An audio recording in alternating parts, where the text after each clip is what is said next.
Hi. ഇന്ന് എവിടെ നോക്കിയാലും കേൾക്കുന്ന ഒരു വാക്കാണ് AI, അതായത് ആർട്ടിഫിഷ്യൽ ഇൻ്റലിജൻസ്. ഈ ഒരു വീഡിയോയുടെ താഴെ വരുന്ന വീഡിയോ സജഷൻസ് തൊട്ട് നമ്മുടെ ഫോണിലെ ഫേസ് അൺലോക്ക് വരെ പ്രവർത്തിക്കുന്നത് AI വഴിയാണ്. ഇന്ന് എന്താണ് AI എന്നും അത് എങ്ങനെ നമുക്ക് ഉപയോഗിക്കാമെന്നും നോക്കാം. Welcome all to my channel. മനുഷ്യബുദ്ധി ഉപയോഗിച്ച് നമ്മൾ ചെയ്യുന്ന കാര്യങ്ങൾ, നമ്മളത് ചിന്തിക്കുന്ന പോലെ, നമ്മൾ തീരുമാനങ്ങൾ എടുക്കുന്ന പോലെ, നമ്മൾ പഠിക്കുന്ന പോലെ മെഷീനുകൾ ചെയ്യാൻ തുടങ്ങുന്നതിനെയാണ് AI എന്ന് പറയുന്നത്.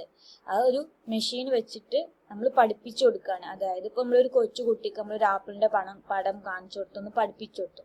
പിന്നെ അടുത്ത തവണ നമ്മൾ അവനോട് ചോദിച്ചത് എന്താണെന്ന് ചോദിച്ചു കഴിഞ്ഞാൽ അവന് അന്നത്തെ ഓർമ്മയിൽ വെച്ചിട്ട് അത് പറയും ആപ്പിൾ, അല്ലെ? അതുപോലെ ലക്ഷക്കണക്കിന് വിവരങ്ങൾ, ഡാറ്റാസ് ഒരു കമ്പ്യൂട്ടറിന് നൽകിയിട്ട് അതിനെ വീണ്ടും അതിനെടുക്കാൻ, അതിനെ ചിന്തിപ്പിക്കാൻ പഠിപ്പിക്കുന്ന ഒരു രീതിയാണിത്.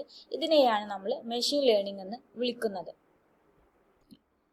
നമുക്ക് ഇനി AI ഡെയിലി നിത്യ ജീവിതത്തിൽ നമ്മൾ AI എങ്ങനെയൊക്കെ യൂസ് ചെയ്യുന്നുണ്ട്, AI നമ്മുടെ പോക്കറ്റിൽ തന്നെ ഉണ്ട് എന്നുള്ളതാണ് ഇവിടെ പറയുന്നത്.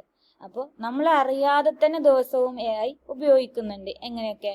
ഗൂഗിൾ മാപ്സ്, നമ്മൾ ഏത് വഴിയിൽ ട്രാഫിക് ഉണ്ടെന്ന് നേരത്തെ പറയുന്നത് ഈ AI ആണ്. കീബോർഡ്, നിങ്ങൾ ഇപ്പോൾ ടൈപ്പ് ചെയ്യുകയാണെന്നുണ്ടെങ്കിൽ അടുത്ത വാക്ക് സജസ്റ്റ് ചെയ്യും, ഒരു ഓട്ടോ കറക്ഷൻ വരും, അതും AI ആണ്.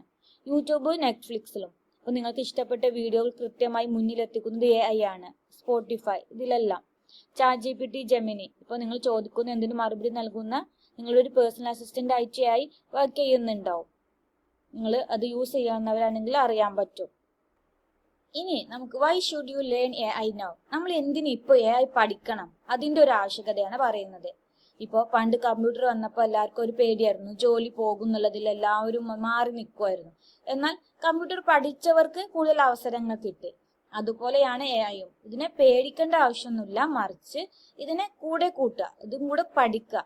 ഗ്രാഫിക് ഡിസൈനിങ് ചെയ്യാൻ, ഇമെയിൽ എഴുതാൻ, വീഡിയോ എഡിറ്റിംഗ് ചെയ്യാൻ ഒക്കെ AI നമ്മളെ സഹായിക്കും. നമുക്ക് ഈ ചാനലിലൂടെ വരും ദിവസങ്ങളിൽ ഓരോ ടൂളുകളും നമ്മൾ പഠിക്കാൻ പോവുകയാണ്. അപ്പോൾ ഓക്കെ, AI എന്ന് പറഞ്ഞാൽ മാജിക് ഒന്നല്ല, അതൊരു ടൂളാണ്. ഇനി അത് ഉപയോഗിക്കാൻ പഠിക്കുന്നവർക്കായിരിക്കും ഫ്യൂച്ചർ. അപ്പോൾ നിങ്ങൾക്ക് എന്താ തോന്നുന്നത് AIയെ കുറിച്ചിട്ട്? നിങ്ങളുടെ ജോലി എളുപ്പമാക്കുന്നാണോ അതോ ഒരു പേടിയുണ്ടോ? താഴെ ഒന്ന് കമൻറ്റ് ചെയ്തോളൂ. നെക്സ്റ്റ് വീഡിയോയിൽ കാണാം. Thank you for watching.